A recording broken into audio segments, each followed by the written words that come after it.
বিশ্বনবী বললেন বুইস্তু আন উকাসসিরাল মাযামির, আমি ঢোল, বাদ্য, তবলা, হারমোনিয়াম এগুলোরে ভেঙে মাটির সাথে গুড়িয়ে দেওয়ার জন্য এসেছি। আর ওই নবীর উম্মত কয় বাজারে ঢোল বাজারে বাঁশি। আছে না নাই? ঢোল বাদ্য বাজানো যাবে? এই হাই বিটের মিউজিক আপনি শুনলে আপনার অন্তরে নেফাকি তৈরি হবে। নামাজে মজা পায় না, হুজুর নামাজে মজা পায় না। তুমি আজীবন শোনো কুছ কুছ হোতা है, তো তুমি নামাজে মজা পাইবা কেমনে? আজীবন শুনে কি কুছ কুছ হোতা है। এখন নামাজে মজা পায় না, জিকির করে মজা পায় না, তেলাওয়াতে মজা পায় না, মজা নাই, মনোযোগ নাই। হৃদয়টাকে যে তুমি শয়তান দিবাবে কি করে? এজন্য এই মিউজিক্যাল ইনস্ট্রুমেন্ট থেকে দূরে থাকতে হবে। এগুলো অন্তরে নেফাকি তৈরি করে। আপনি দফ বাজাতে পারবেন? দফ, দফ চিনেন? ঢোলের দুই দিক আটকানো, দফের এক দিক আটকানো এক দিক খোলা, এটা বাজিয়ে আপনি নাশিদ পরিবেশন করতে পারবেন, সমস্যা নাই। বিশ্বনবী বিয়ের ক্ষেত্রে বলেছেন আ'লিনু আন-নিকাহ বিদ-দুফুফ, এই দফ বাজিয়ে দফের ব্যান্ড পার্টি করে বিয়ের ঘোষণা দিয়ে দাও। ঈদের দিন বিশ্বনবী শোয়া, কিছু ছোট্ট মেয়েরা এসে দফ বাজিয়ে নাচ গান করতেছে, ছোট মেয়েরা। সাইয়েদনা আবু বকর দেখে রেগে গেলেন, আমিসবারু শাইতানি ফি বাইতি রাসূলিল্লাহ, আল্লাহর নবীর ঘরে শয়তানের বাদ্য। বিশ্বনবী বললেন দাহু ইয়া আবু বকর, আবু বকর রাখো, ইন্না লিকুল্লি কওমিন ঈদ, সব জাতিরই তো একটা ঈদের অনুষ্ঠান আছে, হাদা ঈদুনা, আজকের দিনটা আমাদের ঈদের দিন, বাচ্চাদেরকে একটু আনন্দ উৎসব করতে দাও। এই দফ বাজালে কোনো ক্ষতি নাই। বিশ্বনবী মক্কা থেকে যখন মদিনায় হিজরতে গেলেন, কোন পথ দিয়ে আমার নবী আসবে জানার জন্য মদিনার ছেলেমেয়েরা পাগল হয়ে গেল। ওই পথে দফ নিয়ে দাঁড়িয়ে রইল। বিশ্বনবী সাইয়েদনা আবু বকরকে নিয়ে আগমন করলেন। ওরা তালা আল বাদরু আলাইনা বলে বিশ্বনবীর ওয়েলকাম জানালো। সুবহানাল্লাহ পড়েন। তালা আল বাদরু আলাইনা মিন সানিয়াতিল ওয়াদা ওয়াজাবা আশ-শুকরু আলাইনা মা দাআ লিল্লাহি দা আইয়ুহাল মাবউসু ফিনা জিতা মিন আমরিল মুতাব জিতা শারাফতাল মাদিনা মারহাবান ইয়া খায়রা দা তালাআল বাদরু আলাইনা মিন সানিয়াতিল ওয়াদা ওয়াজাবা আশ-শুকরু আলাইনা মা দাআ লিল্লাহি দা। পড়েন আল্লাহু আকবার। আমরা যেন এই সুস্থ সংস্কৃতির প্রচার প্রসার করতে পারি। ইসলাম বিনোদনে নিষেধ করে নাই, কিন্তু বিনোদন শুড বি হালাল বিনোদন, ঠিক কি না? আপনি অসুস্থ সংস্কৃতির চর্চা করলে ওইটা আল্লাহ অ্যাকসেপ্ট করবে না। সংস্কৃতিটা হতে হবে সুস্থ সংস্কৃতি। আল্লাহ তুমি তৌফিক দাও। বিষ্ণুবী যা যা বললেন, ভুইঘরের ভাইয়েরা, তার প্রতিটি আমাদের আশেপাশে চোখের সামনে পেছনে আছে না নাই? এটা ফিতনার যুগ। কিসের যুগ? এই যুগে আমানতের খেয়ানত হবে, এই যুগে নারীরা বেপরদা হয়ে চলাফেরা করবে, এই যুগে নিজের ঈমান বাঁচানো কঠিন হয়ে যাবে। এই কঠিন বিপদের সময় আমাদেরকে বাঁচাতে পারে দুইটা জিনিস। কয়টা জিনিস? চিল্লায় বলেন কয়টা? দুইটা জিনিস শুধু আমাদেরকে বাঁচাতে পারে। এক হচ্ছে আল্লাহর কোরআন, দুই হচ্ছে বিশ্বনবীর সুন্নাহ, ঠিক কি না? এই দুইটা জিনিসকে মারির দাঁত দিয়ে আঁকড়ে ধরে রাখতে হবে, তাহলে সে পথভ্রষ্ট হওয়ার কোনো সুযোগ। This Quran and Sunnah hour way to জান্নাহ, ঠিক কি না? আওয়াজ করে আমার সাথে পড়েন, কোরআন and Sunnah hour way to জান্নাহ। আওয়াজ বাড়ায় দেন, পড়েন, কোরআন and Sunnah hour way to জান্নাহ। এই কোরআন সুন্নাহ আপনাকে জান্নাতের ওয়েতে উঠায় দিবে, রাস্তায় উঠায় দিবে। এই কোরআন সুন্নাহর সাথে যেন আমরা সম্পর্ক বাড়াই, তাফসীর মাহফিলগুলোতে যেন বেশি বেশি যাই, এলাকায় যেন ইসলামী হালাকা তৈরি করি, প্রশ্নোত্তর পর্ব তৈরি করি, এতে করে নিজেরা যেন সমৃদ্ধ হই, কোরআন সুন্নাহর সাথে যেন সম্পর্ক বাড়াতে পারি। আল্লাহ তুমি তৌফিক দাও। আর জোরে করে আমিন। এরকম মনে হয় না বরকত উঠায় নিচ্ছে কে? কথা বলেন।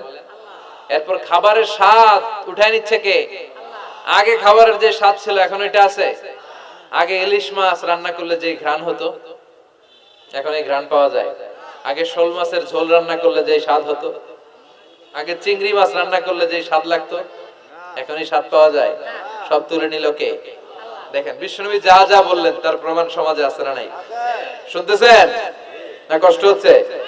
আরো দু একটা আলামত শুনবেন, শেষ করে দেই। শুনবেন আর কয়েক মিনিট।